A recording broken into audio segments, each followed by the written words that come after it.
Hi there, it is Jo from Minerva, and today I've got a super quick tutorial where I go over the burrito method for putting yokes on the back of a shirt.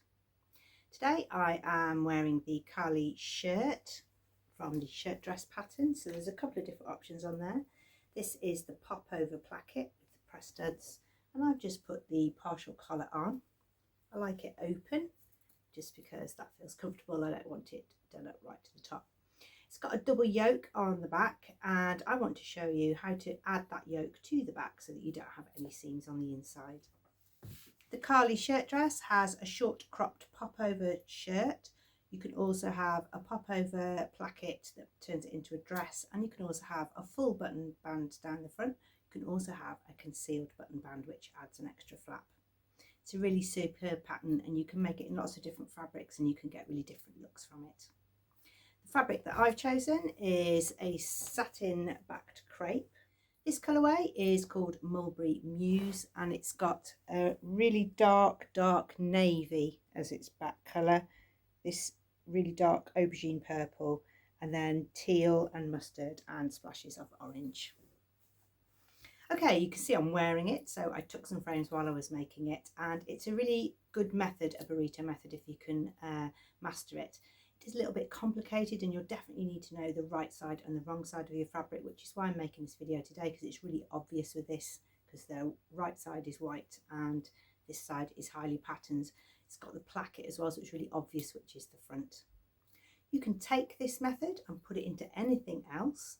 So even if you're not sewing the Kali shirt dress, but you've got anything, a dress, a shirt dress with a yoke on the back, you can add a second yoke and enclose all of your seams. An example of where you might add a double yoke that's not suggested in the pattern is this is New Look 6449. It's a shirt dress pattern with a belt around the middle. I like to hack it into a shirt, so this is a Liberty fabric, and on the back ordinarily you would have your yoke seam here, and you'll be asked to finish it off in some way, either with an overlocker or a zigzag, and then the pleat feature on the back. You could take this pattern, cut out a double yoke and add the burrito method, and then put the sleeves in and the collar and everything. It really is like a flat lay lining, but all of the seams are enclosed on the shoulders and on the yoke. I'm not making the whole Kali shirt dress today. I just want you to have a little refresher of the burrito method so you can put it in other patterns, or if you're making this one. Here are the components of my shirt. So this is the back. It's got the inverted pleat on. This is the front. You'll be able to easily recognise because it's got the pop over placket on, and you'll see it quite clearly on the back. This is the wrong side, and you'll have two yoke pieces. I've overlocked all of my edges just because I'm working with the fabric and flipping it over, and this is a crepe back satin and it does just fray a little bit. So let's see how we put those components together. Whatever pattern you're working on, it's a good idea to get the instruction book to really help you understand, and in order to do that you'll need to understand the illustrations. So check the key, it'll be somewhere in the instructions for the right side and the wrong side. So the right side is shown in the illustrations with white and the wrong side with grey. So when you get to those bits of pattern instruction, you can actually understand which way your fabric should be facing. It doesn't hurt either to write wrong side, right side, wrong side, wrong side, wrong side, right side on your pictures, so that you can really quickly reference the picture, not have to keep reading the words over and over again. Obviously I'm going to show you with fabric, so that might help too, but we're going to put the yoke on the Kali shirt. First up, we're going to start with the back, and with right sides together, we're going to put a yoke along the back and sew it on. Once this is all pressed, you should have a yoke which is on the outside and a yoke which is going to be on the inside. Next, you're going to join the shoulder sleeves to the front. This is the front, wrong side up to the inside yoke, right side touching wrong side, and pin across the shoulder seams. Your seam allowance here will be narrower than your actual seam allowance because you just want to join these two pieces together. The actual shoulder join will be when we add this piece. So sew here, narrower than your seam allowance. With the front of your shirt facing up, we're going to aim to roll all of the shirt into this space under here. So grab your shirt, roll it up,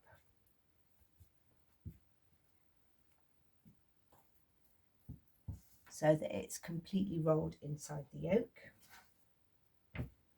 You should have the yokes facing each side. Do that again. Front facing up, yoke out on the table, available for everyone to see. And roll up your shirt and fill your burrito.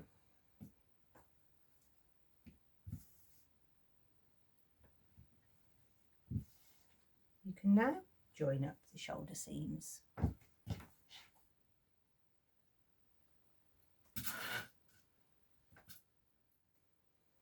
When you sew across these shoulder seams, it's important to make sure that you're not catching any of your shirt. Just keep feeling with your fingers to check that you're only getting the thickness of the two yoke pieces and the shirt piece. There should be 3 layers here. You can then pull your shirt through the neck hole. Sometimes it's a good idea to stabilise or stay stitch around the neckline if you're adding a collar, because you don't want that to stretch out.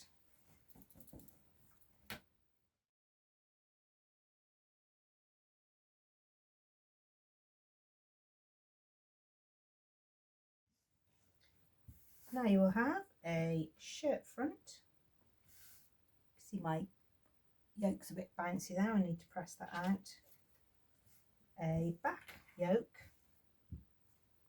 and inside all of the yoke seams are enclosed for a comfortable fit and a luxe finish on the inside.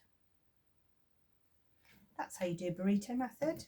It starts off easy as just sandwiching the yoke over the back piece, and then the next bit is critical that you get everything the right way round when you do the roll, and then you can just sew the shoulders and pop it out the neck. I hope that you have enjoyed today. It was just a little refresher of the burrito method in case you want to slip it into any other pattern.